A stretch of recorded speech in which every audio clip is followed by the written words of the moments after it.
5F. The views and opinions expressed on this show are those of the host and guests and not necessarily the opinions of the owners of Global Communications Network and the Today can be the turning point in your life by making a simple decision. Fundamental questions of navigation. Where am I? Where am I going?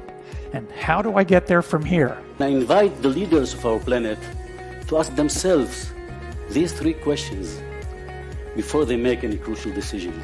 But if you don't make decisions, you're going to stay right where you are. We are all map makers. We are in a time of transition. If we're going to change, we have to change the direction that we're going. Our planet needs leaders who know where they want to go. When we change the direction we're going, then we want to make sure we're going in the right direction. Leaders who can see the big picture. Because if we're not, we're going to either go backwards or we're going to stay where we are. Recognizing the psychological and the spiritual shifts and changes that need to be made, often from the inside to the outside. To be able to shape your future, you have to be willing and able to change your paradigm. Complex journeys require navigation. The path to the truth is one such journey. This is your GPS. Hairstyling services provided by J.D. Edwards Salon and Spa, Palmdale Shopping Plaza, Madera Street. Accessories provided by Chevette Williamson Jewelry. Standout jewelry for standout women. Good afternoon, everyone. Welcome to GPS, Global Paradigm Shift. Just adjusting my microphone here on Global 99.5 FM. I'm your host, Michelle Malcolm. And as always, it's a pleasure to be in your company today. Thank you so much for tuning in and making GPS a part of your afternoon routine. And speaking of routine, today is Friday. So you know what that means. Back in the day, I think it was in the 80s. Was it the 80s? What was the name of that group that sang TGIF Friday? Dun, dun, dun. Thank God it's Friday. You're too young to remember that, eh? Huh? Oh man, it was a group of men. Why I can't remember what their name. Anyhow, they had a string of hits in the 80s. And that was one of their hits, TGIF. Thank God it's Friday. The Village People. That was their name, the Village People. So yeah, we all youngins, I showing all my age today because I don't even know if they're still alive, the Village People. But anyhow, they had the song TGIF, Thank God It's Friday. And thank God it's Friday. And, everybody celebrates Friday because Friday means the weekend is here. And it's a time to catch yourself from the week that was and relax a little bit. And then, boy, the time just goes so fast. So that weekend is be gone before it starts. But anyhow, enjoy it while you can. So on every Friday here at GPS, we do TGIF Open Line Show, where we give you the opportunity to be my co-host for the day. And we talk about the week that was. Whatever you want to talk about. So the telephone numbers to call, 3260271, 3260271, 3260271. The second number to call, 3260272, 3260272, 3260272. The WhatsApp line to send us a text message only, not to call. Text message only is 801-0271. 801-0271. So for you newcomers here, what we normally do is we look at the top stories of the week. And I usually try to prepare some clips to, kick it off just in case you all take long to call in. But we definitely want this to be a very interactive show. And so definitely plan to call in or for those of you watching on Facebook, you can put a message up on our Facebook pages between my personal Facebook page or Global Radio's Facebook page. Where are you going, Jason? I need you to play my clips. Um, and uh, and that's the way that you can get your Facebook message up on screen. And we'll pick through a couple of them and get them out there. So there were a lot of big stories this week, but the one I think that shook the nation the most was the violent and untimely death of a young man by the name of Omar Davis. Now, you may be saying, why is this one particular young man's death more important than all the other young men who have been killed in recent weeks?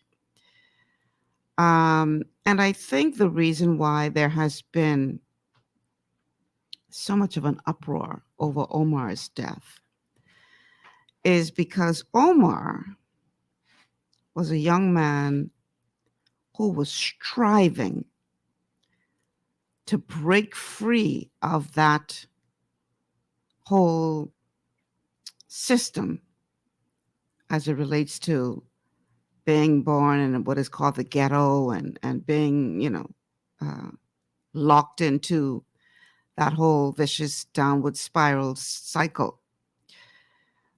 He first came to prominence back in 2018. He was a young man whose father was killed right in front of him when he was only 12 years old.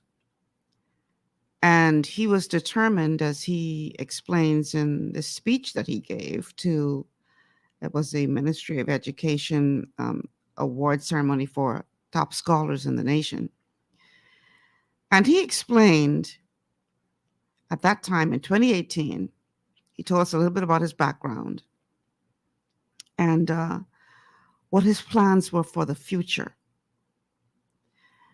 And I tell you, that speech inspired so many people in this nation, myself included. I watched that speech back in 2018, and although I had never met this young man, I was so moved by what he had to say, and I was rooting, like many others in this nation, for him to succeed. Because, well, you know what? Let me just go ahead and let you listen to that clip. That would be clip number 1. My name is Omar Davis, a graduate of C.I. Gibson.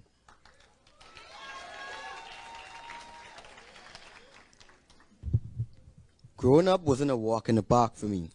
I grew up in Camp Road, which most people refer to as the ghetto. My father was involved in some illegal business, causing our door to be kicked down many nights by the police and me being interrogated by them. But I never let that affect the purpose of my life.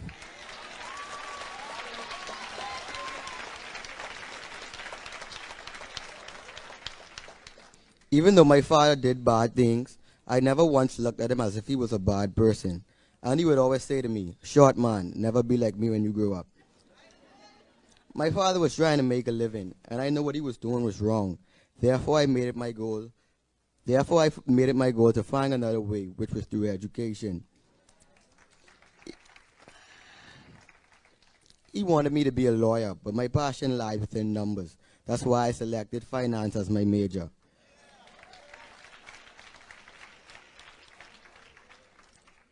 My father was like my best friend. It is often said, all good things come to an end, and in this case, it was my father's life. On June 1st, 2013, around 10 p.m., about 9 gunshots went off, 8 hitting my dad and 1 entering the house. My father was murdered right on my doorstep. Could you imagine your best friend being shot right in front of you? Watching him take his last breath left me heartbroken and scarred. Sometimes when I close my eyes, I remember his lifeless body just lying there. I often had thoughts about dropping out of school or even doing drugs to calm my nerves. But his voice kept playing in my head. "Short man, never be like me when you grow up." These words motivated me to be strong for my mommy and my brother, to strive for excellence, and to do my best. Now that same boy from Camp Road, who's going to be just like his dad, as they once said, graduated valedictorian from his high school,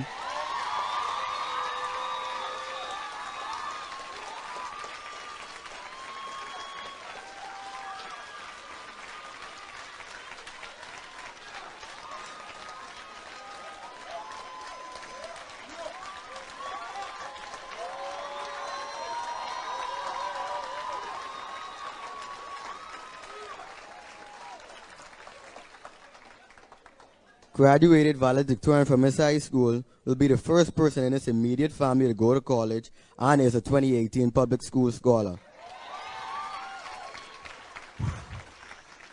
By God's grace, I can do anything through Christ who strengthens me.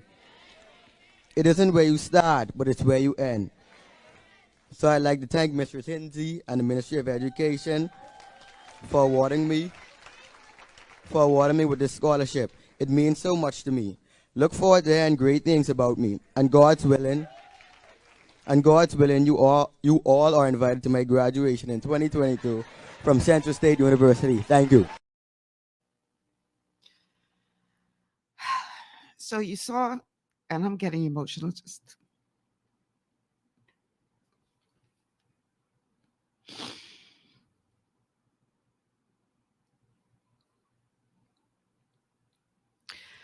You saw his mother. They showed, for those of you listening by radio, they showed a clip of his mother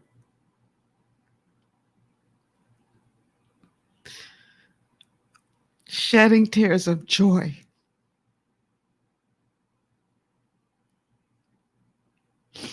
on that occasion.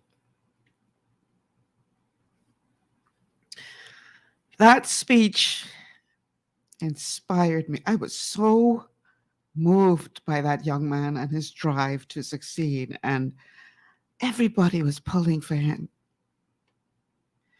And he did what he said he was going to do. He went off to college on the scholarship.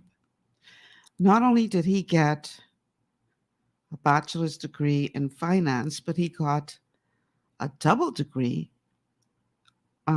He got a degree in finance and he got a degree in accounting. Straight A student in both disciplines. Graduated just a few weeks ago with a 4.0 grade average. For those of you who are not familiar with college, university, etc., 4.0 grade average means that you got straight A's from the time you started to the time you finished. That boy went to school for 4 years, got 2 degrees. And in each of those, he got straight A's for 4 years. He was scheduled to return to the United States. He came home just for a short break and was scheduled to return to the United States to start an internship at an accounting firm in the United States. This was a young man of promise. And this week, instead of shedding tears of joy over the accomplishment of her son, his mother was shedding tears of anguish because somebody decided that they would take his life, and in such a violent, brutal way. Reports are that he was stabbed multiple times. They stuffed his body into a trash bag, put it in the back trunk of a car, and left him there. And unfortunately for his family, who, by the way, I want to send my deepest condolences to his mother and his extended family. His mother was searching for him because she said it was unlike her son not to come home or not to touch base with her. And when he didn't come home and she was trying to reach him and couldn't reach him, she got concerned and started driving around trying to find his vehicle. And she heard about it on the news during a live feed where there was this car found with human remains.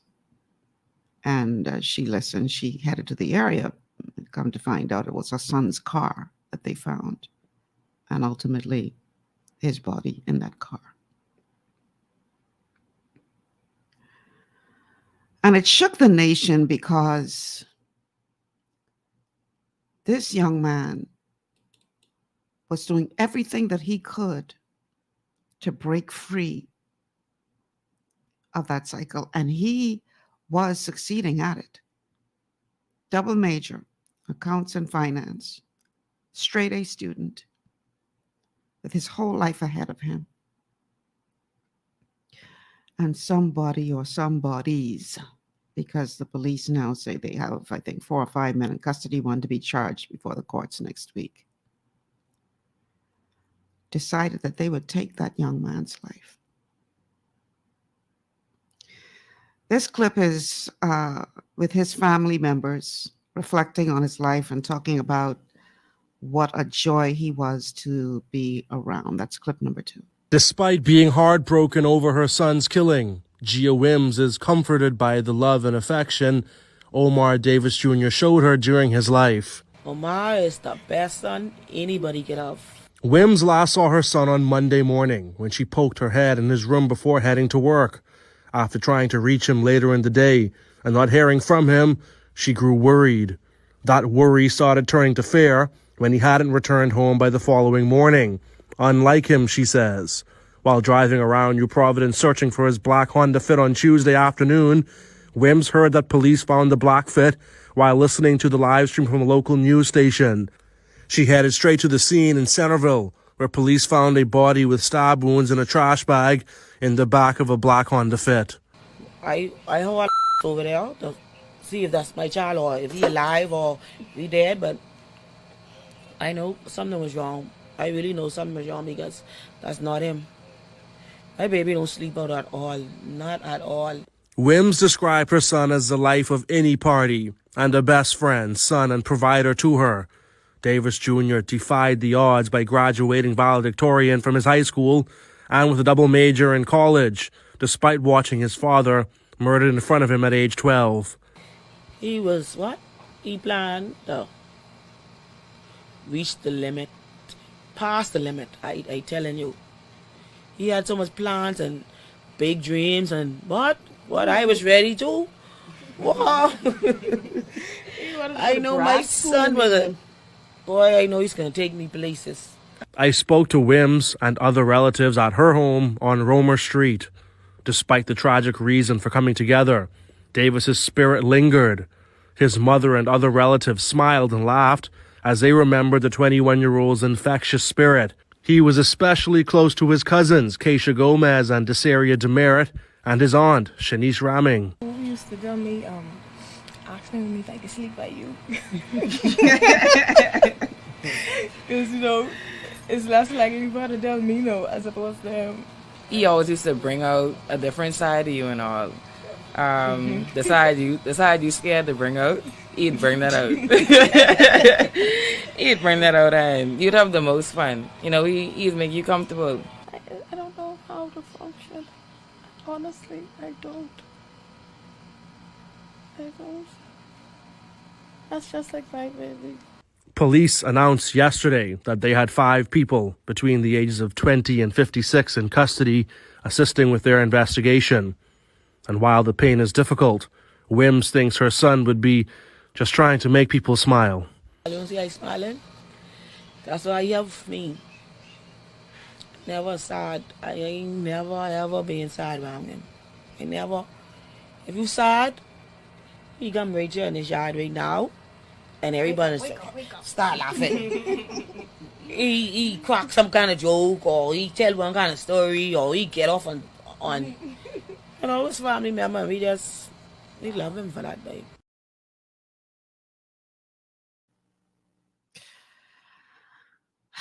So again, my deepest sympathy to his family members, his mother, his cousins, his brother, his aunts, his entire family, the extended family. And I'm glad that they're able to reminisce and remember some good times and allow that to give them some comfort in the midst of this madness. But this is madness, people. Yes, every life matters. Every life matters. But when you see a young man like this who is determined not to go down that path. Working towards a goal, striving. And to see his life end this way would shake anybody up. Because we were all pulling for him to succeed.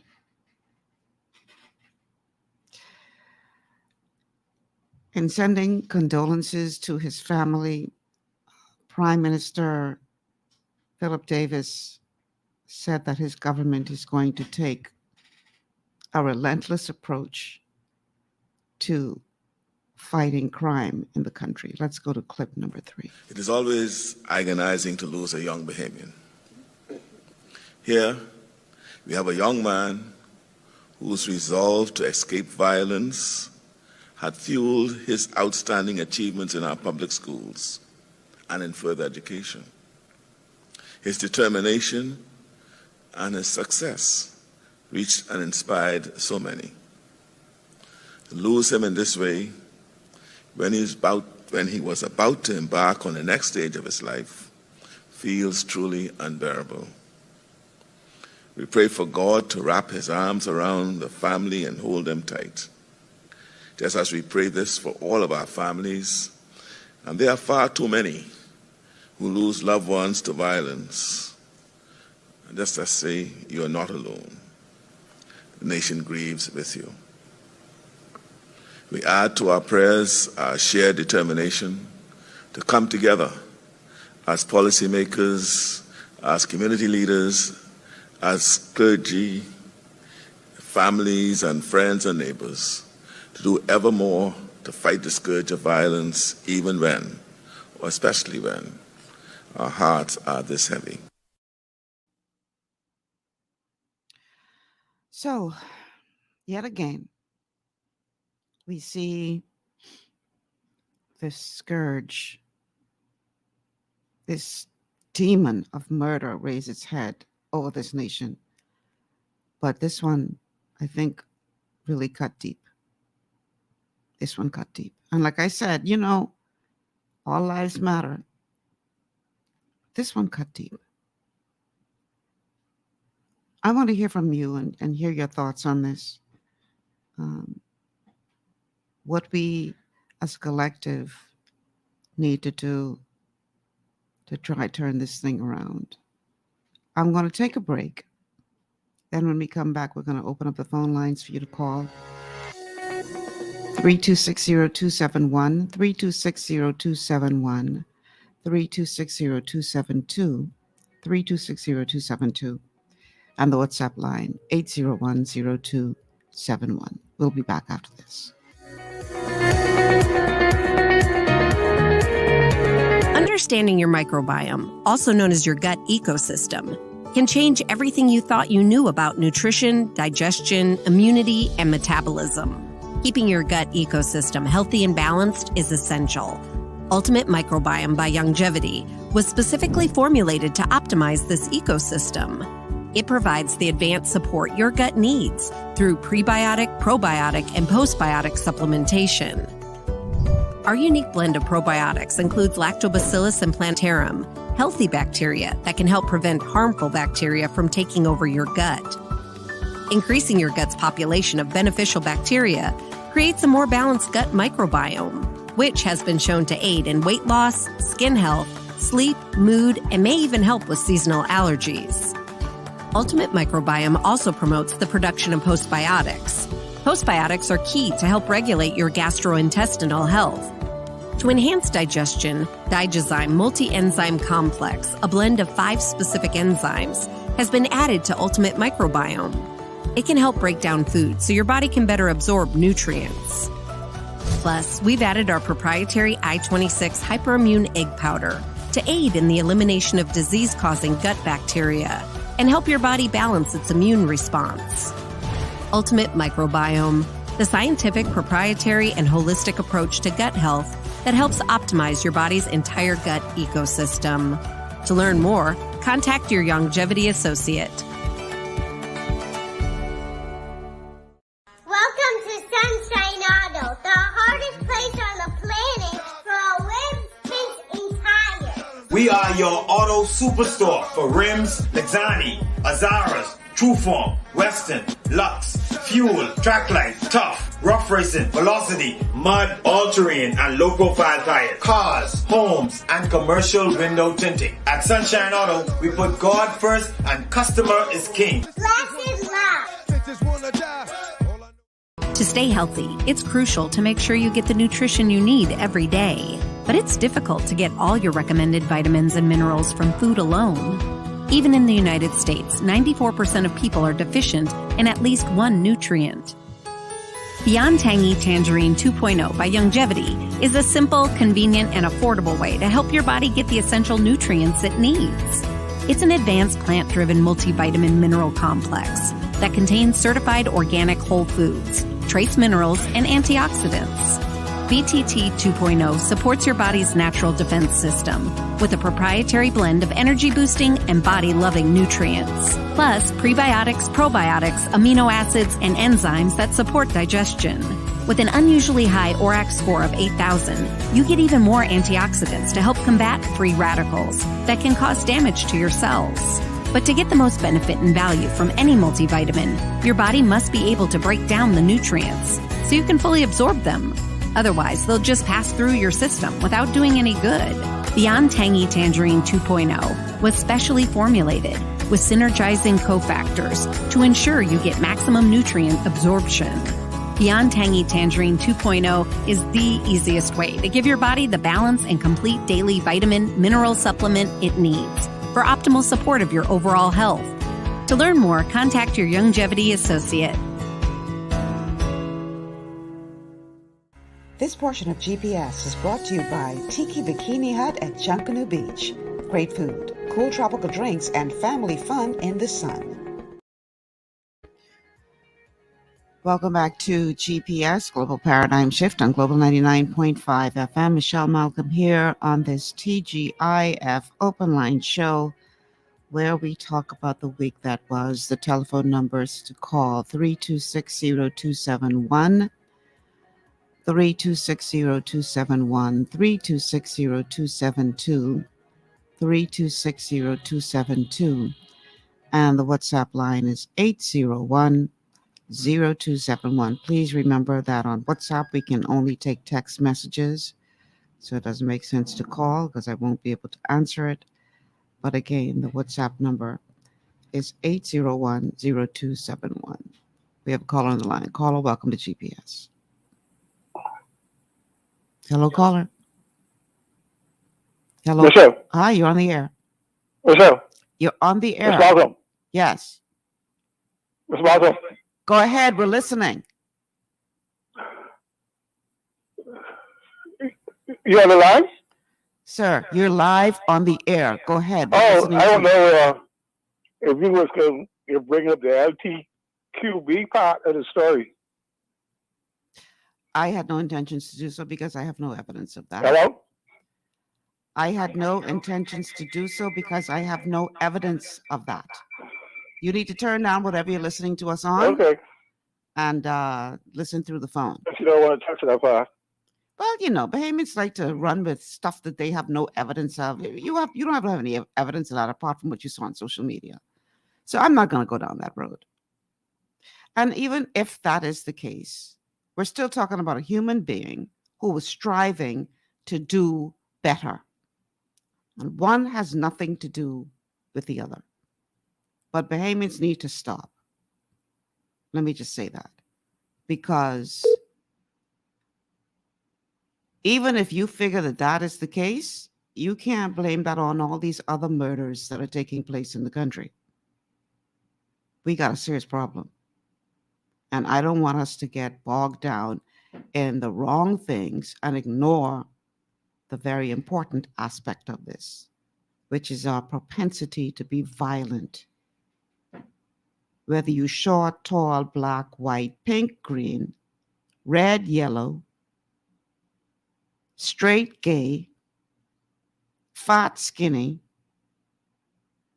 nobody has the right to take another person's life. So I'm sorry, sir, but I'm not going there because, again, you have no evidence of that. And we need to stop speculating on things that we don't know about just for sensationalism. The telephone numbers to call 3260271,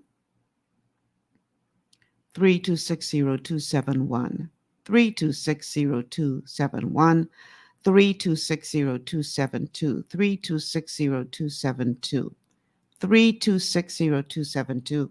The WhatsApp line is 8010271. 8010271. Zennerman on Facebook says, all our leaders in our society have abandoned the youth of the Bahamas, including our government, religious, private, and civic leaders. Roland says, governments continue to neglect and abandon the young men of this nation. Let's see. Rashad said, exactly, Bahamians need to stop. This is too serious an issue to trivialize or to sensationalize. We've got a problem in this country, in case you haven't noticed. We have a call on the line. Caller, welcome to GVS. God bless. Good afternoon, Michelle. Hey, JT. I'm just tuning in half an hour late today. It's tied up with some other things. But before I make my contribution, how are things with you, my dear? You sound a little down today. Well, we're talking about this whole Omar Davis case, and got a little emotional as I reflected on the life of that young man. And we started with showing a clip from him in 2018 when he delivered that moving speech at the Ministry of Education's scholars event, top scholars event. And it's just to see such a promising young man, and to have his life snuffed out that way, it's just... Yeah. It's enough to cause anybody to, And I mean, obviously, they weren't kidding around about them doing what they did. Well, they weren't kidding around. That's what you call overkill. So clearly, this ain't no stranger, and I understand that the persons involved were known to him, so they ain't like some stranger rush up on him. But that's clearly, that's what you call overkill. Yeah. You made a comment earlier that I'd like to slightly amend, and when you said that nobody has the right to take another person's life on an individual basis outside of the rule, outside of the context of government as God has established it to be. Understood. Yes. Now, I just wanted to make the distinction. Yeah. Because a lot of people tend to use that to say government even doesn't have the right to. Let me put it this way. Nobody has the right to murder another person. Exactly. There you go. But government has every authority by God to take the life of the murderer when he or she is guilty of murder. Michelle, I was going to sit and listen, but when I heard you read one of the texts just a while ago, I decided to call when it's saying nobody's neglecting the youth in this country. That is not completely true. It may seem that way. I know of a group right now, Michelle, a private organization that's been endeavoring. They're starting their first endeavor. And I won't call the name only because I didn't get any permission to promote them. But they are right now endeavoring to host I call it a rescue empowerment kind of show kids that they matter and that they are valued, kind of a summer experience for them. And it's going on right now. And from all indications, it's my understanding that this group, as laudable as what they're doing and planning or endeavoring to do, that they are not getting support from the government or from aspects. Let me clarify. Certain aspects of the government that they really ought to be given full support by, because this private entity, as I understand it, they're doing something to help to get a lot of these wayward kids or young people off the streets and to do things to help those young people to feel a sense of worth and value. Now, why do you think any government or element of a government would not support something like that? JT, I wish I could answer that, because I will tell you from the perspective of me sitting in the position of the president of the Miss Mamas organization. Mm. Much of the work that we do in that organization, I would say, if you look at the entirety of our system and what's involved, people only see the pageant and the after effects of the pageant. In other words, a girl wins and then she's the queen for a year. They don't see what takes place before. They don't see what takes place in the background. They don't see the developmental aspect of what we do. They don't see when that young lady walks into our system unsure of herself, scared of her own shadow, not knowing what she wants to do with her life. Wow. And when she walks out of our system, win, lose, or draw, and has found out who she is and is out there changing the world, they don't see that. And so because of a lack of understanding, they only see, oh, y'all, that's trivial. Y'all only wasting time and y'all only exploiting women. And so they dismiss us. Right. And so it could be where there's just a lack of knowledge, a lack of understanding of what the programs are. And listen, there's a lot of programs out there. Okay? I dare to say that the government or the powers that be couldn't possibly support every single one of them, because it's a lot. Right. But you know, and see, support doesn't always have to be financial. no, it doesn't. It could be what we call in kind. It could Exactly. be, yeah. Allowing these organizations to use public facilities or giving them certain concessions to bring things in or people, whatever the case may be. Right. You know, and I was made to understand that this particular group that I'm alluding to was frustrated. It was made to be feel very frustrated. I can relate. Yeah. And so, Michelle, you know, love is an action word. And love is simply doing those things that are right before God in the best interest of one's self and others. That's love. The opposite is true. Hatred. Not doing things that are right before God, that is not in your best interest or not in the best interest of other people.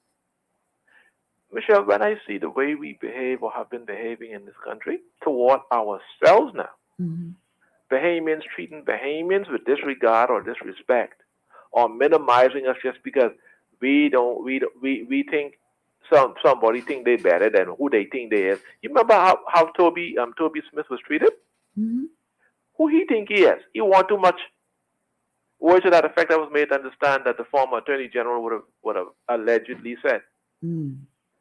My point is, how on God's name anybody could ever think that another fellow Bahamian does not deserve to be treated with respect or be given the due regard that they're deserving? We all deserve that.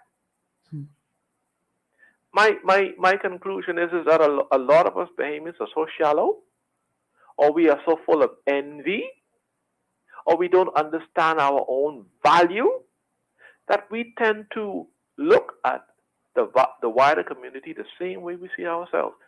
God didn't tell you and me as a person thinks in their heart. So are they.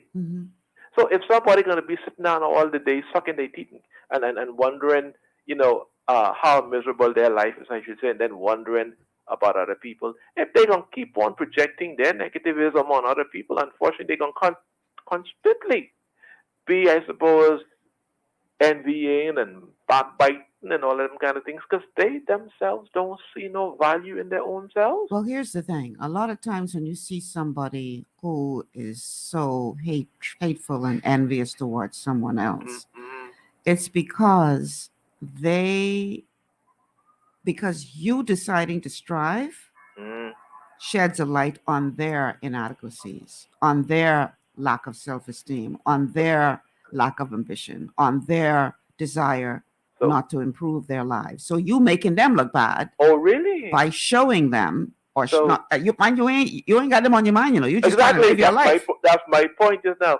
You live in your life, doing what God placed you on this planet. You even know some of them living. But in their mind, you making them look bad because now you taking away my excuse as to why I can't do better, why I can't uplift myself. Or you understand? Yes. That young man had every excuse that he could have if he wanted to go down the wrong path.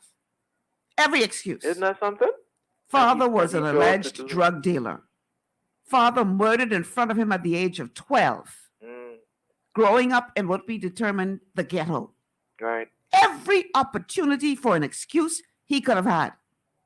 To do the wrong thing. To do the wrong thing. Yes, and he chose to do the opposite. He chose to go the other way. The right way for his life. And for some, that's a problem. Because now, you making it bad for me. Because now, people can say, well, if he could pull himself out of that, what's your excuse? Exactly. But then again, Michelle, the word demonic is what we are alluding to here. Anybody who is going to try to or destroy another human being's life because that human being is improving themselves, and the person who isn't checking is just now they're floating by. If the person who's just floating by and do something crazy like that, that's demonic. Mind you, when I said that I wasn't referring specifically to the Omar Davis case, because we really don't know the details at this point as to. Murder is demonic in any event. Absolutely. Yeah, it is. Absolutely. I was just speaking in general, though. Yeah. And so I'll keep it general. But the point here, Michelle, is, and to keep it general even brings up the point home even more severely, because if it was only one or two cases, you could almost understand that that's the exception to the rule. But the rule is, so many people in this country, if not the world, are so insecure that they become threatened by somebody else's success. How dare you succeed? Exactly. Simply because of their insecurity. And Michelle, I was made to understand, and I stand to be corrected, but I was made to understand that might have been the reason why this group that I'm alluding to was not supported, because their support or their success might have been making whomever look bad.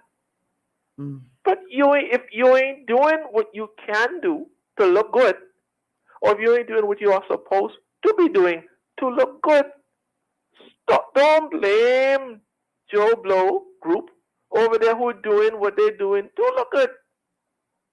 And if you have the public purse at your control, be man and woman enough, be mature enough to understand the fact, one, that these are Bahamians, two, they are taxpayers, and number three, you ain't got no right to hold up on supporting them because that ain't your money. And see, another thing we have to realize, right? And I think this is what makes me angry when it comes to, we hear all the time about the oligarchs and the few of a darker hue who they allowed to come up the ladder. And I often say they weren't just satisfied with coming up the ladder, but they kicked the ladder down or pull the ladder up. Because if they kick it down, somebody could put the ladder back up. They put the ladder up. Yeah, so nobody else could climb it. But there is room at the top for everyone. For everybody.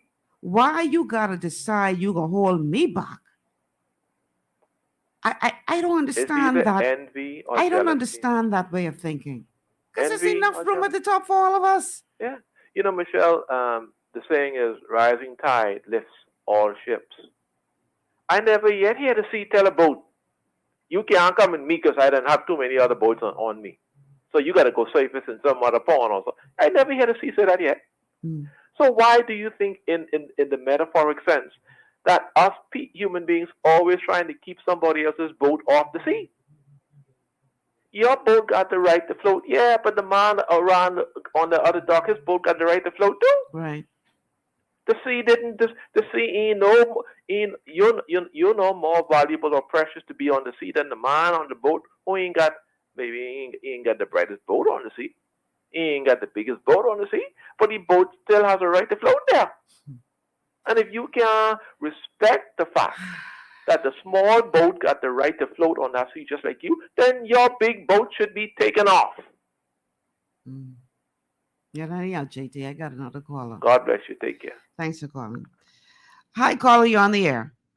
Hi, Michelle. How are you? Hi, right there. How are you? That's right here, too. Right here, there. It's been a rough one. It's been a rough Man, one. look here. That thing hurt me so bad when I heard that news. Yeah, I have never met the nightmares. young man. I really never met him, but I was so inspired It's depressing, yes. by Yes. his story, you know? The only thing we could have left is like when it came to where it comes on, it goes viral so quickly. And when I kept reading it and I looked and I listened to his speech, Mhm. and I saw the mummy lifting him, to the graduation. Yeah. I mean, from that perspective, all of it was so good. It was, and it's so far, and in between that we hear these wonderful stories. You understand? Mm-hmm. And to actually hear, and then to hear what the end conclusion. That to me, it's still devastating. It's still traumatizing for me. And the whole, I think it touched the whole, it can't help but touch anyone that has a heart, right? But the thing is, what sort of gave me at least some sort of like to hold me up and to make me feel, to try and put some light on this, was to hear his mom and to hear the family how they spoke about him, to see how he enjoyed his life, and to see what he accomplished. Just what you said earlier. And for young people, for that message for young and old, but for that message to resonate. Imagine where he came, what happened to his life, what he witnessed with the raids and all these different things happening around him. And his father keeps telling him, what is that short man? Yeah. Don't do what in other words, you go and be a success. Yeah. And to see that boy, that young man, that boy who ended up lost into a man, was able to, Michelle, I ain't tell no lie. Man was my subject. I used to broke off running from math to be able to finance a Double major. double major, Finance and accounting. 4.0, Straight A's for 4 years. straight A's, and that particular going to work to one of the top firms in the world, and to come from, like he said, where I came from, this is my story, and this is school is about to reopen. And I want the young people and parents, that young man, don't worry about because that's in God's hands, right?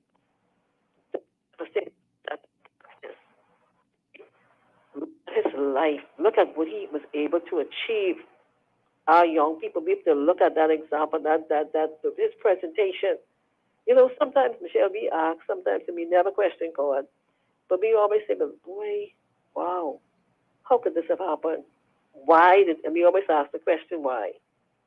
But his life cannot be in vain. His living cannot, and it was the reason why he went up that was laid out for him.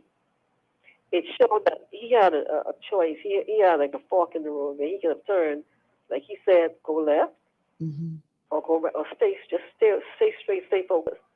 And he did that. He did that.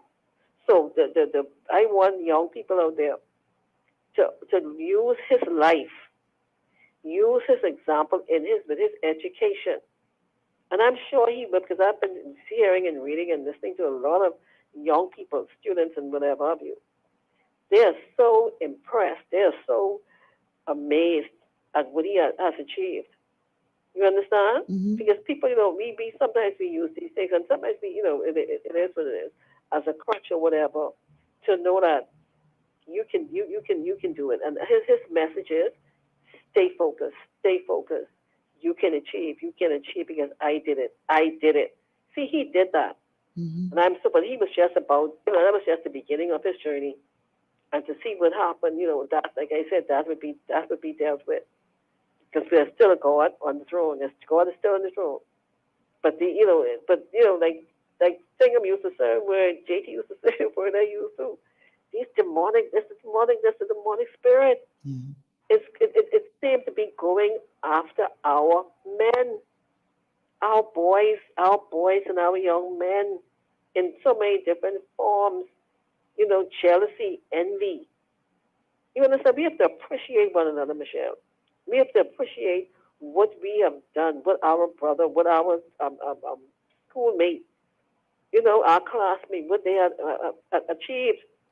You understand? I may not be able to rock up and get that A, but I can try to get as close to that A as possible, and maybe one day I can get that A, so that I can too go and get a scholarship, and from a government school.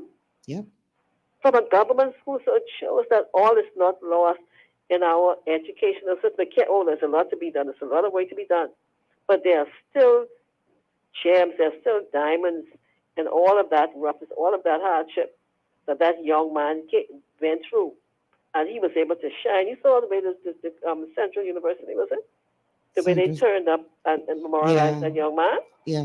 So he made an impact There as well. from where he lived, from where he came, from where he lived.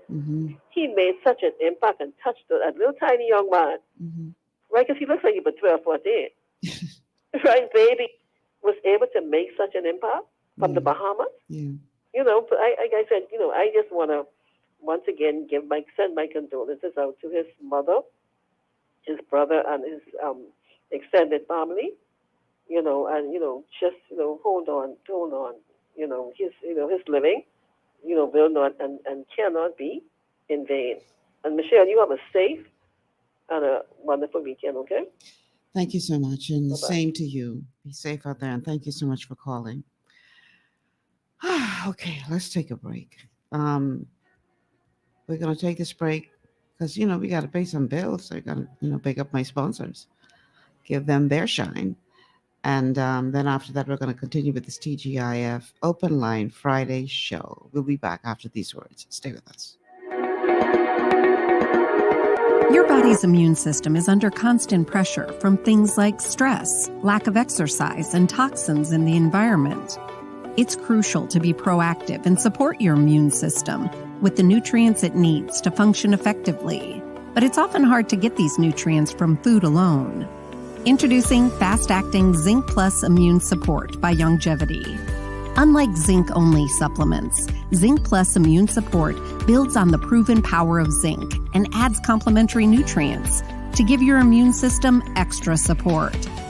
Vitamin D helps balance the effects of zinc, while our proprietary blend of natural fruit and root extracts provides the extra help your immune system needs to work against daily stressors. And we've included Longevity's exclusive plant-derived minerals to give your body the minerals it needs, but can't get from food alone. And because Zinc Plus Immune Support is delivered in a great-tasting, sugar-free, berry-flavored lozenge, it encourages quicker absorption of all these nutrients into your body. Zinc Plus Immune Support. Zinc plus the extra support your body needs to promote a healthy immune system. To learn more, contact your Longevity associate.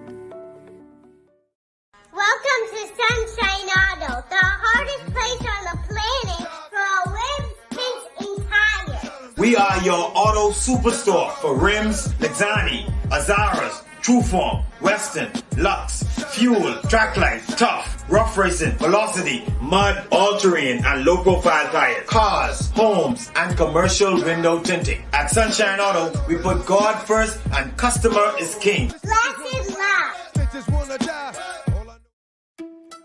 It's gotten harder and harder to get your daily requirement of vital nutrients from food alone. Without additional vitamin and nutrient support, your health and well-being can suffer drastically. That's why Z-Radical was specifically formulated.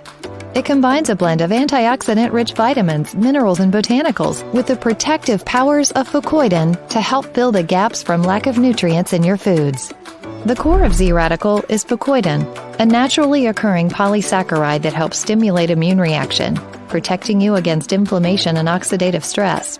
We harvest this powerful mineral-rich nutrient from brown seaweed, harvested only from the world's most pristine ocean waters to ensure the purest quality. It's then extracted using cold process technology to ensure maximum levels of bioavailability. Then we add essential vitamins that help to protect your cardiovascular and nervous systems and are crucial for optimal immune and neurological function. Z Radical also includes a proprietary blend of delicious antioxidant-rich fruits and berries. This great-tasting combination helps your body combat free radical imbalances that can contribute to a variety of degenerative conditions like arthritis and heart disease. Z Radical. Experience the power of fucoidan with antioxidant-rich berries, 8 essential vitamins, and more to provide you with potent health benefits. To learn more, contact your Longevity associate.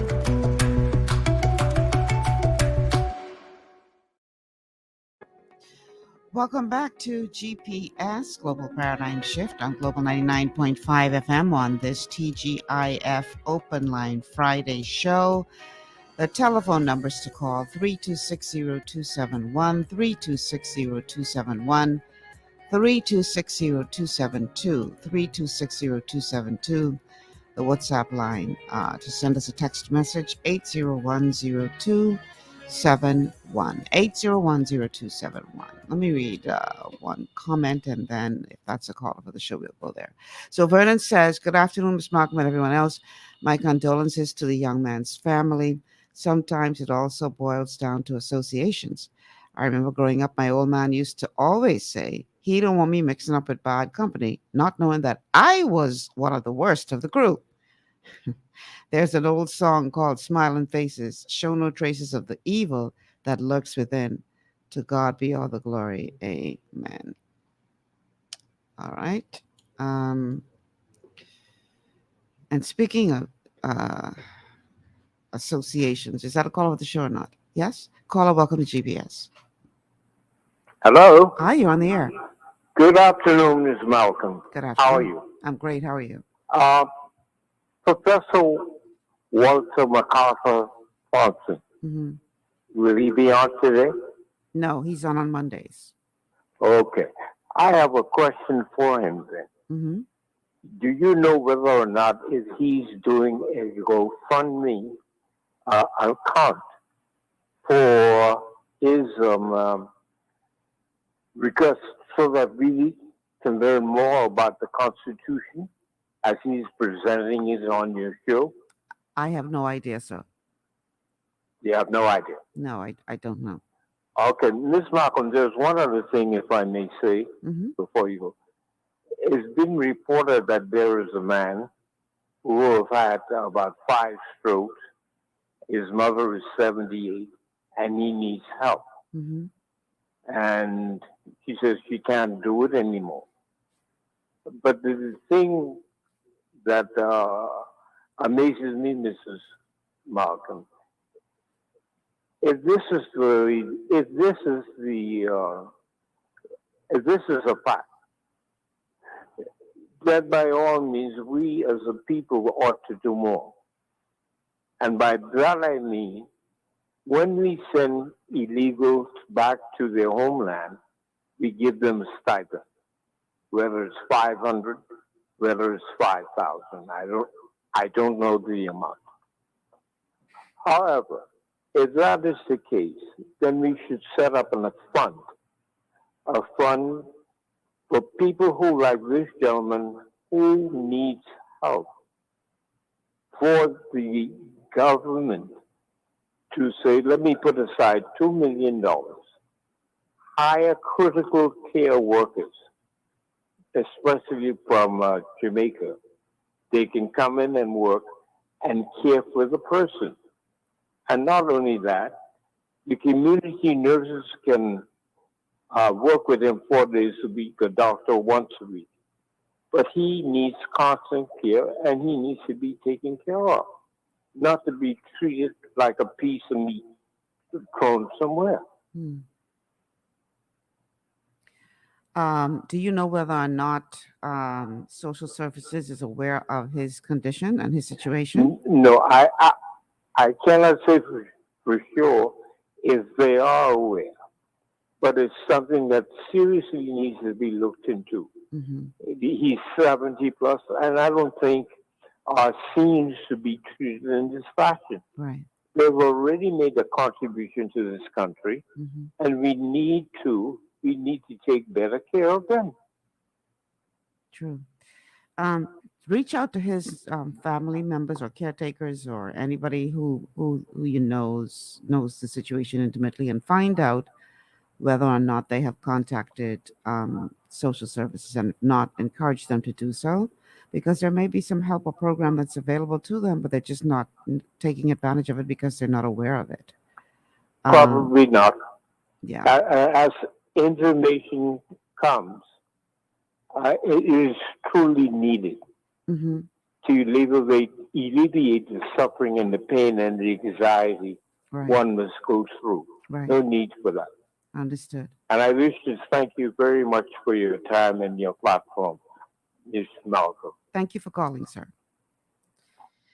All right. Telephone numbers to call 3260271, 3260271, 3260272, 3260272. The WhatsApp line is 8010271. Before I forget, I want to send a shout out to two different people. First person I want to send a shout out to is a gentleman by the name of Mr. Kemp. I don't know Mr. Kemp's first name. Mr. Kemp called here a couple of times, leaving messages for me to call him back, and it took me a little while. But I eventually got back to Mr. Kemp. And he said, Ms. Malcolm, I've been listening to your show since you were, on the other stations, and really admire your work, et cetera, et cetera, et cetera. And I have a gift that I would like to give you. I said, okay. So he gave me directions as to where to find him. And Mr. Kemp and his wife, lovely people. You know how this mangola season, he heard me say on a previous show that I love mangoes. So Mr. Kemp had a bag full of those large mangolas for me. Now, they're not fully ripe as yet. And even if they was ripe, don't call me, ask me for none of my mangoes, because I ain't getting you none. But I thought that was such a kind gesture. And I want to say thank you, Mr. Kemp and Mrs. Kemp, for your kindness and your thoughtfulness. And I really do appreciate it. And I want you to, as I would have said in your place yesterday, my prayers that God will bless you guys and take care of you and watch over you as you make your way through this life. But I wanted to say thank you because, it was a thought behind it. I mean, I was like, so, wow, thank you so much. And I really do appreciate that. And the second person I want to give a shout out to, I promised him I was going to do this days ago, and I keep forgetting. Remember, I was talking the other day how I was having difficulties in my vehicle all of a sudden? That when it was raining the other day, all of a sudden the windshield wipers stopped working and the AC wouldn't come on. And then when I got home that day, something weird happened. I don't live on a hill or anything like that. I live on a flat surface. And I pulled up in my yard and put my car in park, turned it off, and then the car started rolling back. What the hell is this? Because it ain't like I on no hill. I put my foot on the brake. I said, what's going on here? Then I tried to start it up to drive the car back forward again, and it wouldn't come out of park. I said, okay. So I had to put the emergency brake on. And I called up my mechanic, Caden. And Caden came to my house. Because when I called him over the phone, I said, man, Caden, my vehicle freaking out. What's going on? He says, okay, I can come look at it for you. And sure enough, he came to the house and had to open up the gearbox. And he told me over the phone what he thought was wrong. And he opened up the gearbox and he was able to fix the problem and all that kind of stuff. And he said, listen to you on the radio and you make, a good conversation. You need to big me up. I said, all right, kid. And I can pick you up tomorrow. Well, I forgot the next day. So now I remember, Caden, thank you so much for being such a good mechanic and such an honest mechanic. And because, all ain't honest. And he makes house calls. And I really do appreciate what you did for me. Now, the thing with Caden, I can talk all your business. Sometimes Caden tell you he can be there 3 o'clock. I guess because he in such high demand. Don't give extra 3:30, 4 o'clock reaching. He ain't reach yet. You got to be calling Caden. yeah, come in. But he'll eventually get there. And when he does, he really does know his stuff. And he don't charge you an arm and a leg. You ain't got to take your land papers with you to pay him. So thank you, Caden, for making sure that I was able to move and get where I need to go the next day. All right. So yeah, I promised to give those two individuals a shout out. So thank you, Mr. and Mrs. Kemp, for the wonderful. I can't wait for them to get ripe so I can enjoy them. And thank you, Caden, for sorting me out when my vehicle decided to act up the other day. All right. So getting back to this whole madness, this crazy town we live in. I don't even know how to describe it. But it's a real problem, y'all, because according to statistics, the murder count now is the highest it's been in 5 years at the same time frame. 5 years. So we breaking records just in the wrong way. So here's a clip now with the Commissioner of Police, and I'll take it, Jason. The Commissioner of Police talking about where we find ourselves as it relates to the murder count.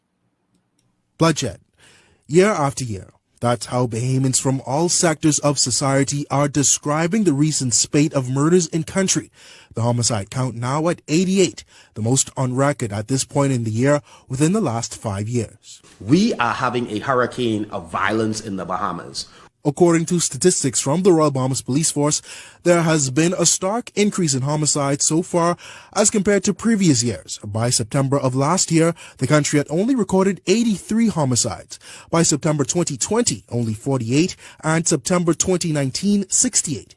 In fact, the only year that surpasses 88 murders by August is 2015, which saw 97 people killed, 146 in total for that year, the country's highest on record. And if we don't see it until it becomes personal, we're going to just let it go and get outraged until a number hits us.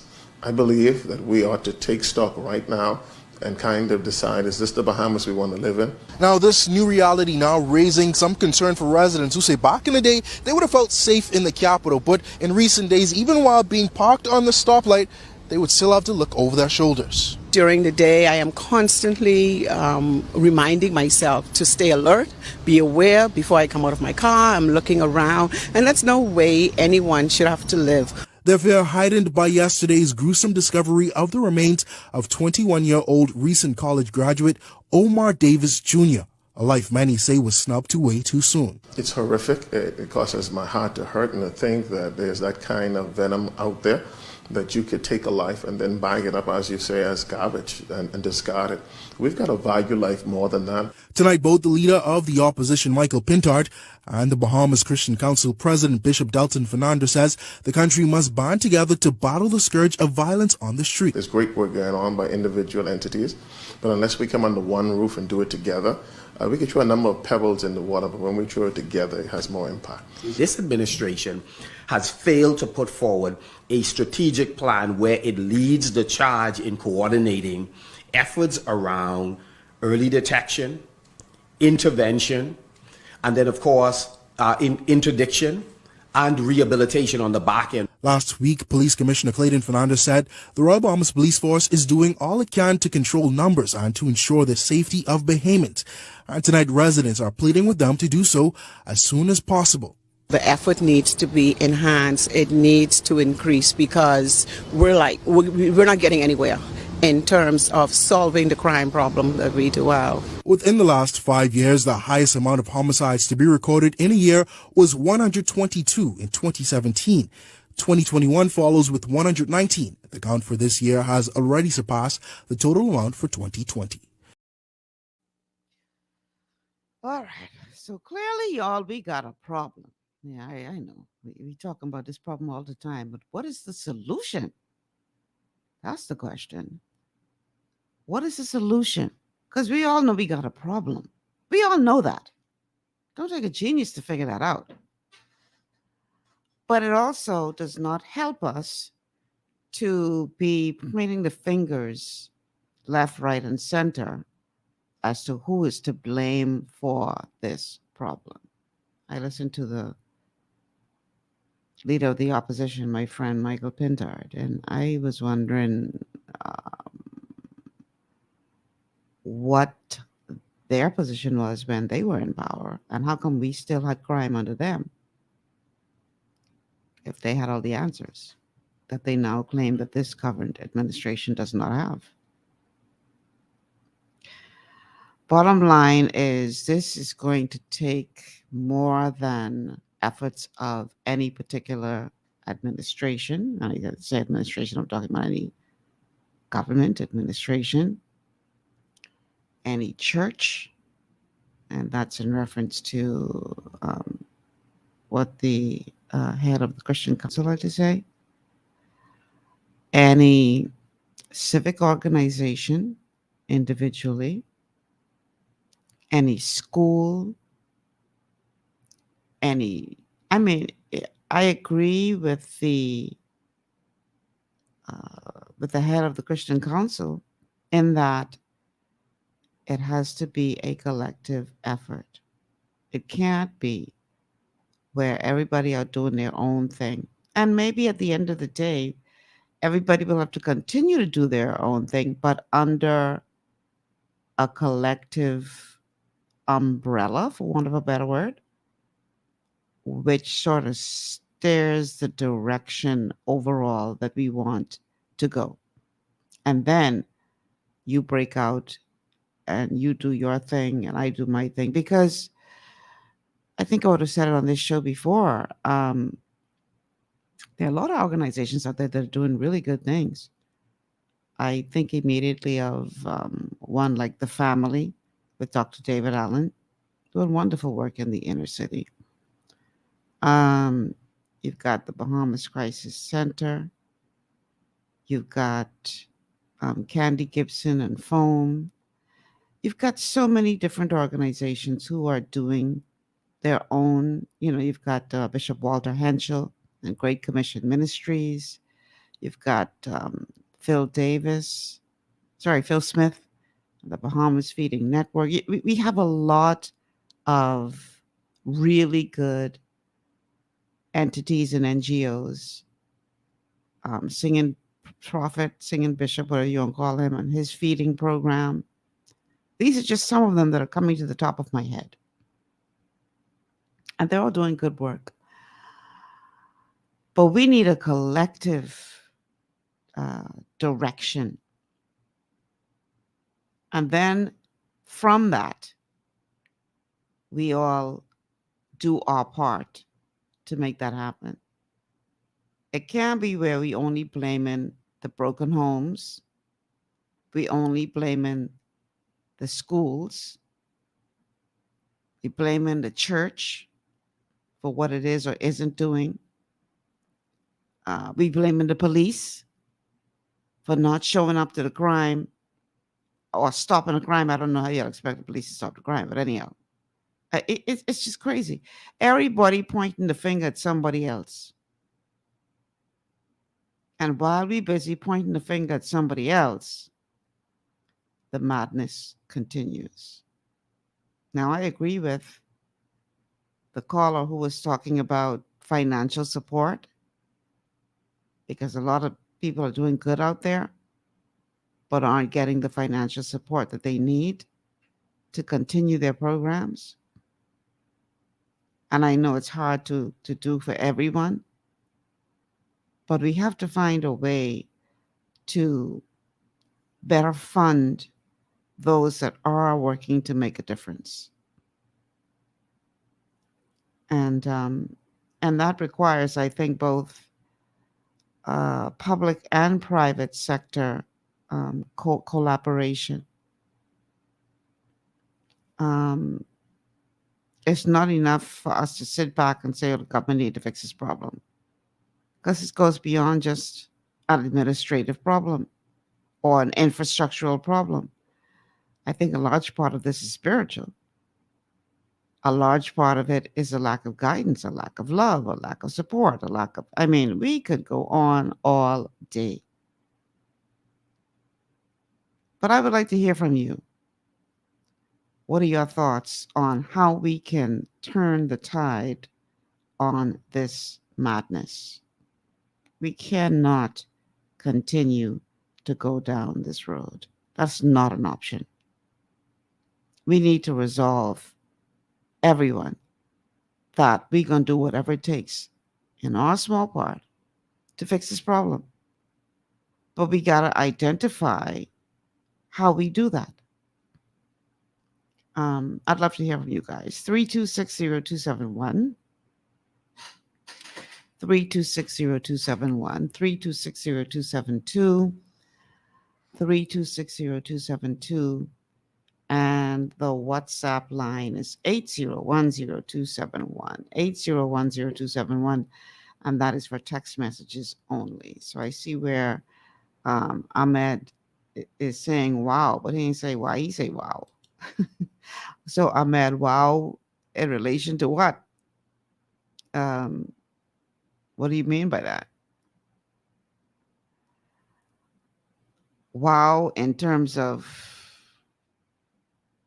what was said by certain leaders in that last clip. What do you mean by wow? You need to give us a little bit more to go with than that. But again, I want the show to be more interactive. So 3260271, 3260271, 3260272, 3260272, and the WhatsApp line to send us a text message is 8010271. Now, a big part of our problem has been the economy, especially after the pandemic, where we saw, because of all the lockdowns, and we lost a lot of businesses, and the economy now just slowly trying to get back to where it was pre-pandemic levels. But people's ability to work and be able to support their families was significantly impaired. And now that the economy is opening up again, we are hearing from officials at the Department of Labor that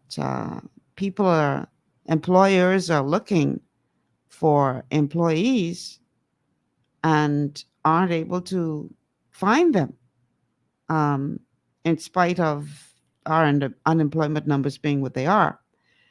And so in this clip, the Director of Labor, Robert Farquharson, is urging people to come forward if you are looking for work, register with the department so that they can know what skill sets are available, so that when employers do come looking, they would have you in their database and would be able to make recommendations. Otherwise, we're going to see what is happening, which is going to be described in this clip, where the Department of Labor is having to give out work permits for jobs that Bahamians should be able to do. Well, the Department of Labor is calling upon Bahamians seeking employment to register with the department's Skill Bank. Labor Director Robert Farquharson is also calling for Bahamians not to be afraid to move to the Family Islands if jobs are available.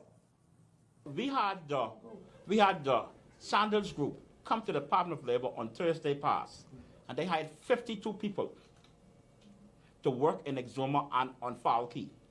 There's a construction going on in Norman's Key. There's construction booming in Abaco. Grand Bahama is now calling us to say, come, we need to hire people. And we had to set out a special call in Grand Bahama last week for cooks, Bahamian cooks, because the restaurants in Grand Bahama are looking for Bahamian to cook Bahamian food, but we can't find nobody. So that's the need we have, gentlemen. So we want to encourage those job seekers to register with us. Qualified air conditioning specialists, qualified welders. We had to approve 29 foreigners to be lifeguards in the Bahamas last month. 29 foreigners to be lifeguards in the Bahamas. We need teachers, we need engineers, we need nurses, we need pharmacists across the board. There's a cross-section of needs. we want to encourage members of the public who are seeking a job to register with the Department of Labor online portal. I highly encourage you, if you are seeking a job, to do that, because I was shocked when I heard they had to import lifeguards. Wow. I know we got some lifeguards, some people they're qualified to be lifeguards. But if they don't know you're out there, then they don't have a choice but to approve these applications for work permits, because the people can't find sufficient workers. So I want to encourage you, if you are looking for work, to go ahead and register with the Department of Labor so that they can have you in the database, so that when something does open up, then you will be considered for that position, because we got to get our people to work. A great part of the problem in our society is that there's little dignity because people just aren't able to support their families. And if you're still looking for work, but you got to register with the Department of Labor so that they can know that you are there. So Miko is saying universal education for organic Bahamians, a population that needs it, less than 100,000. And you're saying they need job-ready resources. Bahamians are underpaid, but foreigners are offered higher pay and bonuses. Sylvie says, my daughter's registered with the Department of Labor and they have yet to call her. Well, I think it depends on what the demands are. But, tell her to keep looking. But in the meantime, at least her name is in the database. Now, the government is saying that they are looking to raise the minimum wage. And according to Minister Keith Bell, this is something that is going to be discussed at the cabinet level next week. So here's what he had to say with regard to that. Cabinet is set to begin discussions on a minimum wage increase, according to Minister responsible Keith Bell, who says he anticipates a decision will be made next week. The Davis administration pledged to increase the minimum wage in the speech from the throne. Currently, minimum wage in the public sector stands at $225 per week and $210 per week in the private sector. The matter is before the Cabinet.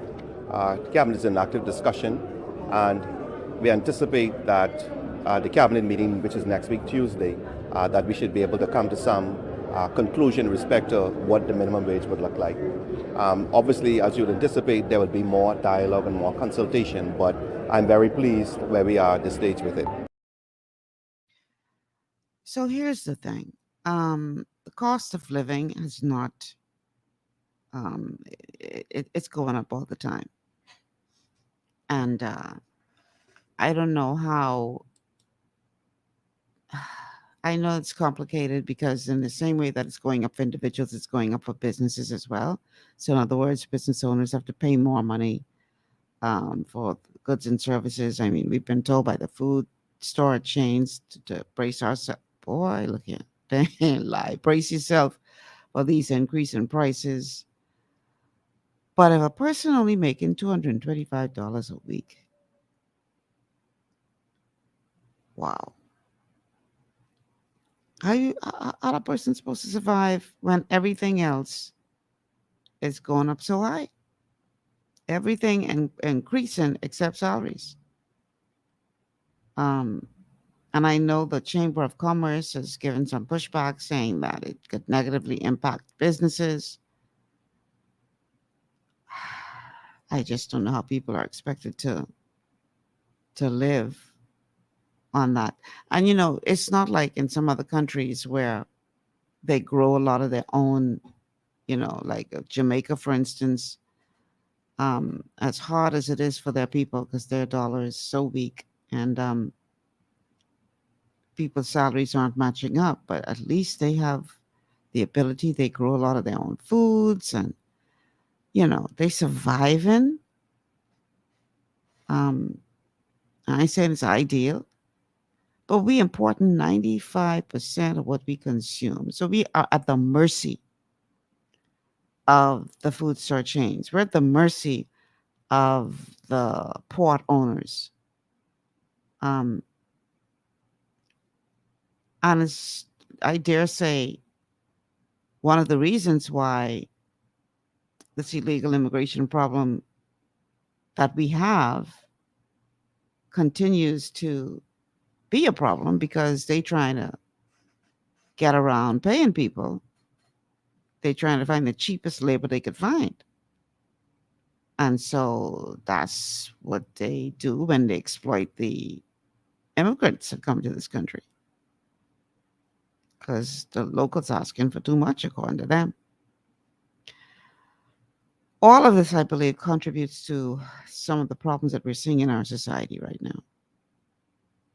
People are despondent. People don't know, in some cases, where the next meal is coming from. People having to work 2 and 3 jobs just to make ends meet for those who are able to find work. And then you've got this whole situation of kids who were out of school for 2 years because of the pandemic and not being able to or not willing to log on to the virtual portal, which is going to, down the road, be a big problem for us. And I really hope that they're able to try to salvage some of those kids now that they're returning to face-to-face learning.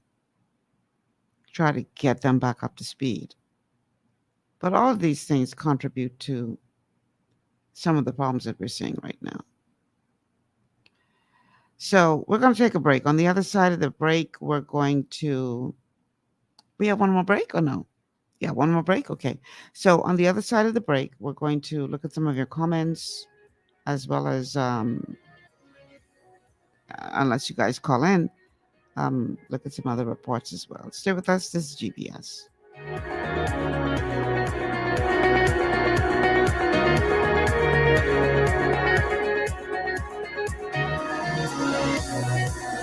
Understanding your microbiome, also known as your gut ecosystem, can change everything you thought you knew about nutrition, digestion, immunity, and metabolism. Keeping your gut ecosystem healthy and balanced is essential. Ultimate Microbiome by Longevity was specifically formulated to optimize this ecosystem. It provides the advanced support your gut needs through prebiotic, probiotic, and postbiotic supplementation. Our unique blend of probiotics includes Lactobacillus and Plantarum, healthy bacteria that can help prevent harmful bacteria from taking over your gut. Increasing your gut's population of beneficial bacteria creates a more balanced gut microbiome, which has been shown to aid in weight loss, skin health, sleep, mood, and may even help with seasonal allergies. Ultimate Microbiome also promotes the production of postbiotics. Postbiotics are key to help regulate your gastrointestinal health. To enhance digestion, Digizyme Multi-Enzyme Complex, a blend of 5 specific enzymes, has been added to Ultimate Microbiome. It can help break down food so your body can better absorb nutrients. Plus, we've added our proprietary I-26 hyperimmune egg powder to aid in the elimination of disease-causing gut bacteria and help your body balance its immune response. Ultimate Microbiome, the scientific, proprietary, and holistic approach to gut health that helps optimize your body's entire gut ecosystem. To learn more, contact your Longevity associate.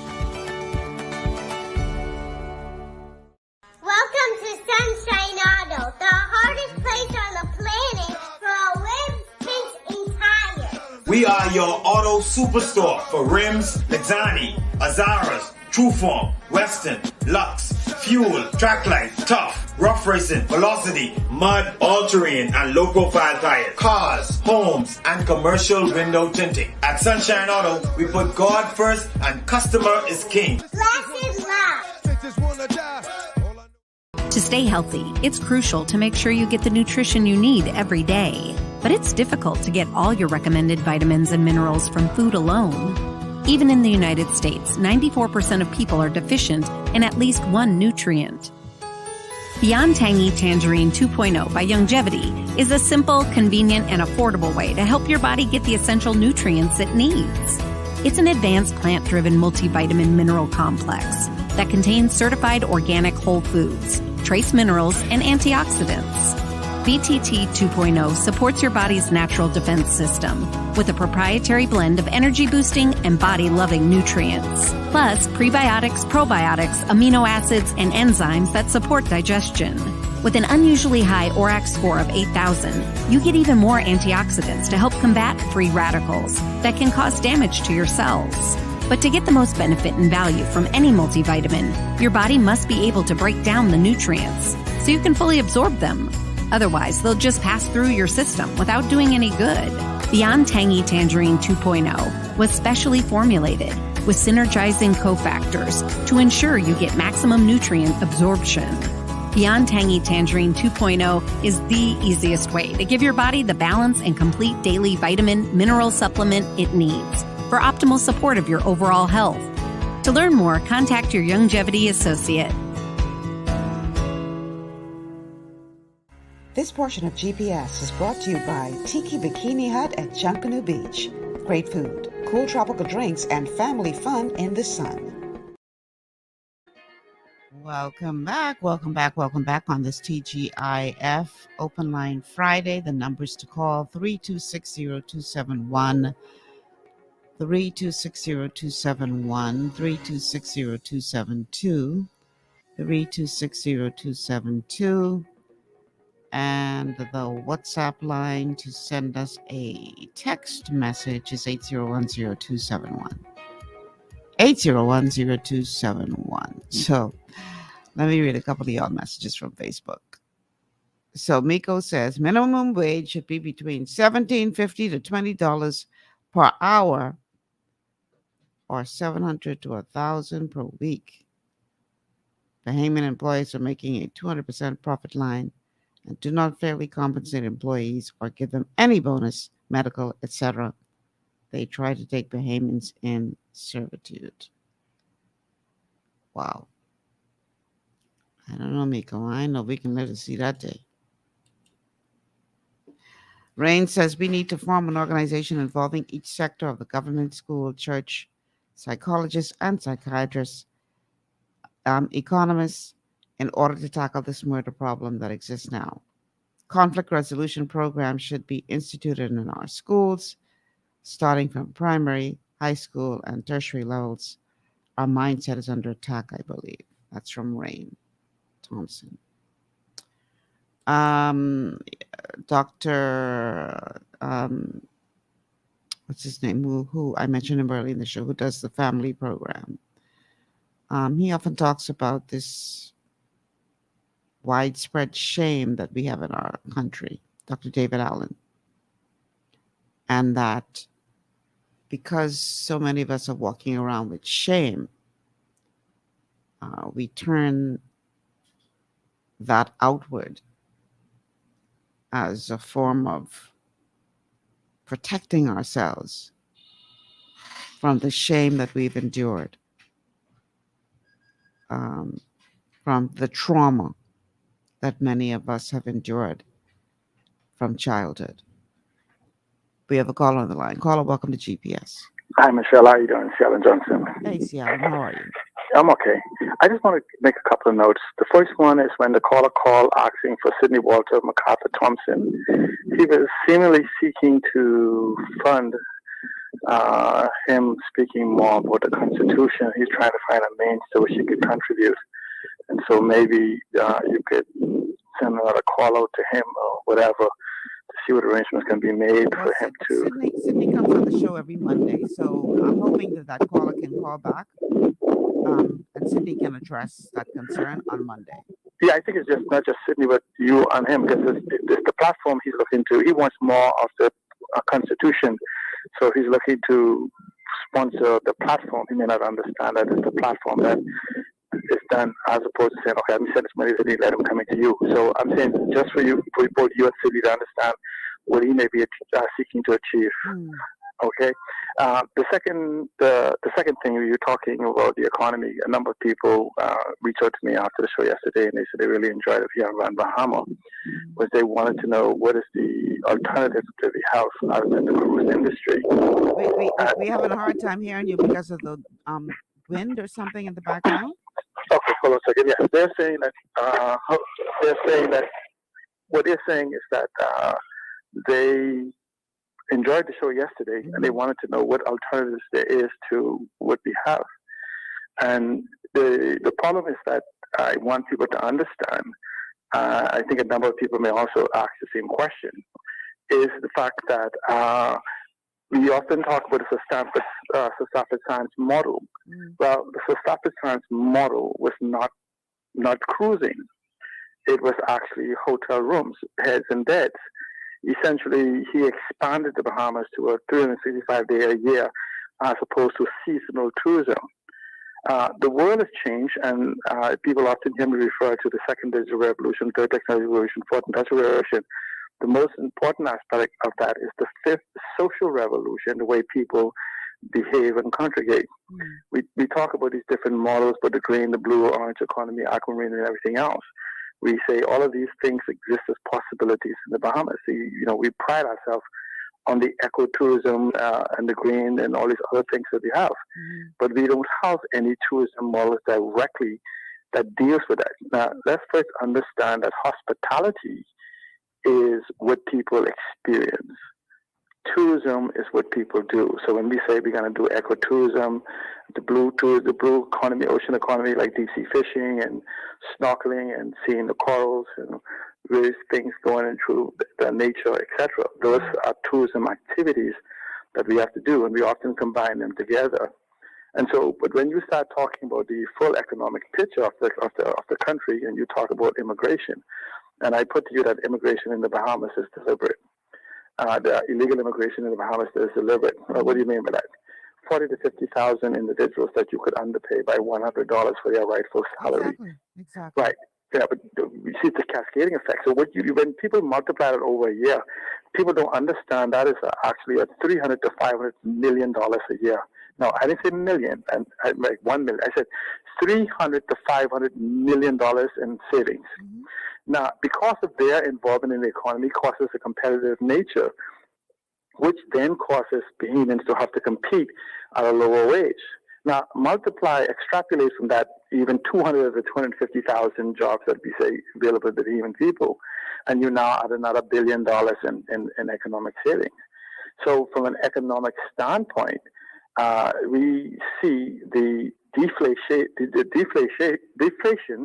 of the GDP by virtue of underpaying people at the tune of $1.5 billion per year. That goes directly into somebody's pocket. You could divide it by 100 people, 1,000 people, whatever, but it doesn't change the fact that money is being saved in the productivity. And so we touch on immigration and the need to increase our population, and we move to protect ourselves. I also, with the Ministry of Ministry of Labor is now basically asking people to do what they should be doing. And that is a survey of all the jobs. We should have a listing of every single job that's available in the Bahamas and have each one classified based on the legal definition by International Labor Organization and the salaries that should come with it. Like an example you could use. You see in technology, the person says you need to speak Italian and French and all these other different things for an ICT job, when the only language the software is written in or operated in is English. So you have a baseline. Say, okay, you're an ITC person with $40,000. Now that you're required to speak Italian, that's another $6,000 a year. If you want to speak French, is another. But it sets the baseline for what has to be done, and the humans can qualify. But what also happens is, if you have a listing of every single job in the country, and then begin to do a survey of all the skill set that individuals can need, you can then come up with a regime as to how to move C. Allen Johnson from this to that to meet the need. Like, for instance, we talk about lifeguard.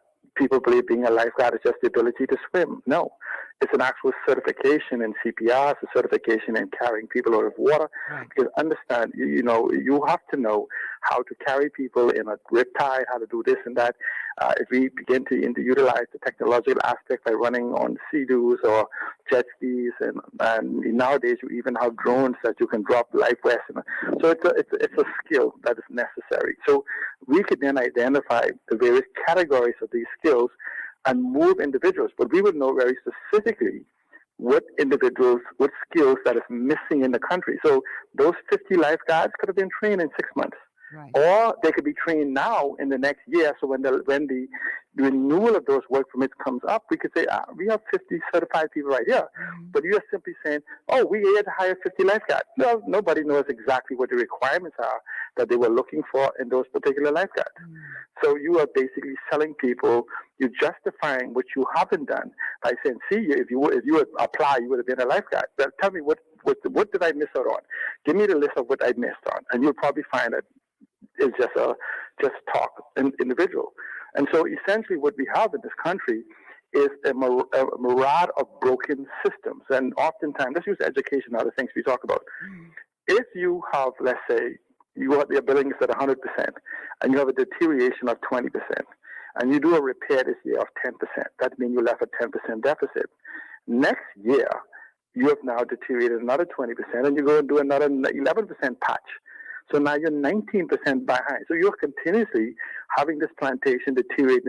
And as those deteriorate compound, you could see why schools can't be open, because we have yet to simply go and do an audit of every single building, every single school, everything, and lay down what it is. But the reason for that is it comes to leadership. Because if you do an audit of everything, every system in this country that needs to function properly and what is required, you would find out that we are decades behind the benchmark where we should be in our institutions. And then when you look at the resources that will be necessary to bring us to that things, you may be overwhelmed. But what will even surprise you more is the fact that we often look at our national debt, which is around 16 billion, even though they talk about the 12 billion that is owed, because we don't put pensions on the book. We pay that from the consolidated fund on a monthly basis, so that hasn't hit the books yet unless we can make the payments. And then you look at all of the guarantees we do for these corporations, so 16 to 20 billion dollars. Now that's the deficit. But Michelle, I want you to consider, let's say, $3 billion or $2.5 billion every year that's been spent for, say, the last 30 years. You'd be like, wait a minute now. This is what we have when we do an audit, and says we have spent, including the loans, we have spent $120 billion, and according to the books, we only have $20 billion worth of infrastructure. So what did we pay for?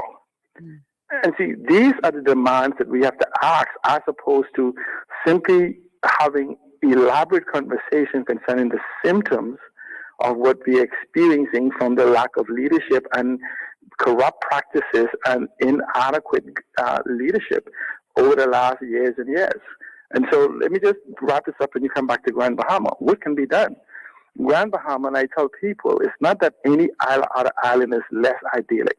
Grand Bahama has the infrastructure, and I'm partial to Andres. Before you go any further, did you hear the report this week from the leadership of the Grand Bahama Port Authority talking about their efforts to attract investment to the island? Did you hear that? No, because I usually read them on the weekend, because generally speaking, I'm into honey, not the flies that's into crap. But let me tell you something. The leadership of the Grand Bahama Port Authority has been there for 15 years. And in 15 years, for the hundreds of millions of dollars in concessions we've given them, you've heard the ambassador, who said if we asked them to pay the taxes, we would own the Port Authority, because they can't pay it, nor would they be able to pay it on a monthly basis because of their lack of developing this island. So when you start seeing the fight with the Port Authority, there's a cement company coming here, there's word on the street that principals in the Port Authority, whether it's the owners or the CEOs, whatever, has an interest in this thing. So when you go back and begin to look at what they are saying, where Goldrock is saying that, we're trying to, and the Port Authority said, we're trying to get another behemoth involved. Yeah, they mean, yes, Bahamians all right, but it's Bahamians that's involved in the hierarchy of the Port Authority. So when you decipher through what is happening, that's a personal fight. That's a fight between the Grand Bahama Port Authority, and this is why you may extrapolate why Gold Rock was trying to put the fight in the lap of the Port Authority rather than DevCo. Okay. Because tell you what, let me play this clip real quick. Okay. I want you to listen to this. We only got a couple of minutes left in the show, so let me play this clip, and then you tell me your thoughts on the other side, okay? The Grand Bahama Port Authority has been facing an uphill battle in shoring up investor confidence in the Bahamas, but they've made significant headway in doing so. At least that's what GBPA Chief Investment Officer Derek Newbold says. He admits that investor confidence in the island's economy plummeted as a result of Hurricane Dorian, but he says the GBPA has been working real hard to fix that. We spent a significant amount of time trying to bring investors back to the table as a result of what happened during Dorian. Investor interest in terms of construction in the jurisdiction had decreased as a result of the experiences we had in Dorian. And so the Port Authority spent a lot of time rebuilding investor confidence, and where we are today is far different from where we were in 2019. Now he asserts that those efforts have supported a turnaround in the economy, which is now poised for growth. We are now facing an economy that's poised for significant growth. In fact, the projects that we now have on the drawing board totals in value in excess of $1 billion. He says majority of those projects are already in motion. At least 80% of those projects have either broken ground, have already received government approval and Port Authority approval, and are now in the process of getting ready to start their projects. Here's a rundown on those multi-billion-dollar projects that Newbold says will help to thrust Grand Bahama back to its Magic City era. When you think of what Carnival is doing in the East, that particular project alone, we're going to see in excess of 1 million cruise visitors coming to our shores. And then in the West, we have Royal Caribbean that's also committing to redevelop the harbor. That particular development is going to see another 1 to 1.5 million cruise visitors coming. So between just those two projects alone, in terms of critical mass, the needs that we'll have as a community in terms of new product offerings, increasing capacity from some of the existing businesses, that's going to be a significant demand for new services and new product offerings just from those two projects alone. When we start to look at some of the real estate development projects that are in the pipeline, then obviously you're going to see a thrust of new investments needed, employment opportunities coming on stream. Yeah, I mean, where we are now, again, is far different from where we were in 2019.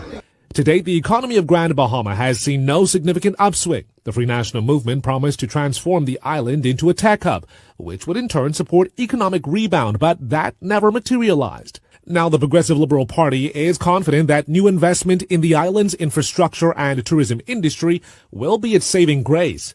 With the Grand Lucayan sale still up in the air and the Carnival Cruise Port under construction, government has got 4 years to go in its current term in office to prove whether its promises will actually materialize for an island which has fallen far from grace since 2004. All right, see, Alan, we only got 4 minutes left on the show. Listen to me, pure delusion. Nobody said, let's go through the investments, and he didn't name any. Carnival has been on the road. Carnival has been on the thing for almost 15 years. They're kind of like the Bahama deal that took almost 18 years to bring to fruition, right? He's delusional in the fact that he believed that the economy of Grand Bahama took a dive since 2019. Then he needs to explain to us the 15 years before Dorian. That not a single investment that was facilitated by the port. He's talking about the cruise port, about the harbor that's being built and the lift that's being done, which the Port Authority owns, I think, if I'm not wrong, 20 to 25% of that. That is the replacement of the docks and things that was damaged, the repairs in the dock and the harbor. So this is insurance money. So we just say, I had a house in my house for $300,000. The hurricane destroyed it, so I'm not going to build a $400,000 house back. So now I'm telling you that I have $400,000 in new investments. No, I'm rebuilding my house. Okay, that's the $500 million they can do to the dock, the cruise port. Where we even begin, we won't be talking about the destruction they can do in the harbor and everything, the cruise, the selling trinkets to the tourists and everything else. These people have hundreds of thousands of acres of land, prime land, where there's no waterfront in the state of Florida. Miami is going to generate 1.3 million jobs within the next 8 years, and they run out of room of housing and locations to put businesses and stuff, and we're 60 miles away with almost the same equal infrastructure. The Port Authority have not named a single investment yet that government itself did not initiate. Okay? And so the question becomes, what are we giving the Port Authority hundreds of millions of dollars a year in concessions for when we have nothing to benefit? So the Port Authority, in its current incarnation, serves no purpose except for extraction. The Port Authority is no different than Bahama Rock and Freeport Aggregates and other mining companies here. Extract, and export. So, I could tell you the Port Authority have had 2 meetings so far that no one has been able to engage them. They get up on stage and primp and dance, and then they tell you, "Thank you for coming." And we got some chicken wings and meatballs and sodas in the back. And by the way, one only. At least, okay. At least they feeding you.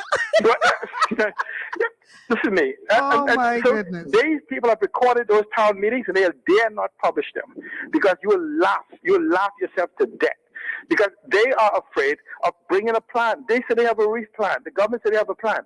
I'm saying to you, there is more fear of developing Grand Bahama than the ability to develop Grand Bahama. And I think until Grand Bahamians begin to form their own economic council, and instead of relying on the 3 blind mice, or wherever they are and doing whatever, that's the office of the Prime Minister, the government of the Bahamas, and the Port Authority, that we should now come together and begin to have a conversation and invite them to our table because we've been waiting to sit at their table.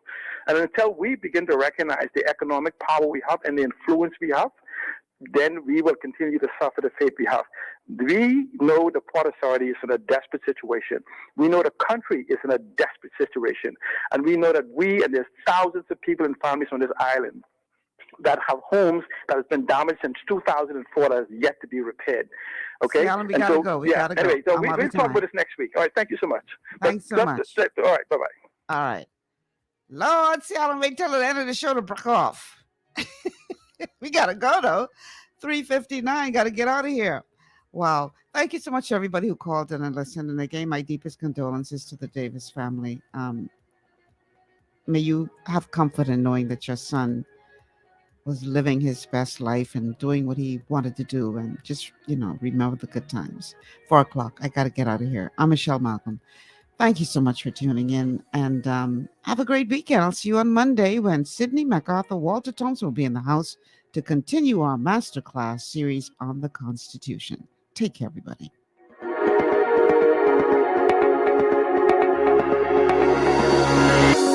Global 99.5 FM reminds our listeners that the views and opinions expressed on this show are those of the host and guests and not necessarily the opinions of the owners of Global Communications Network and the operators of this radio station. This is 99.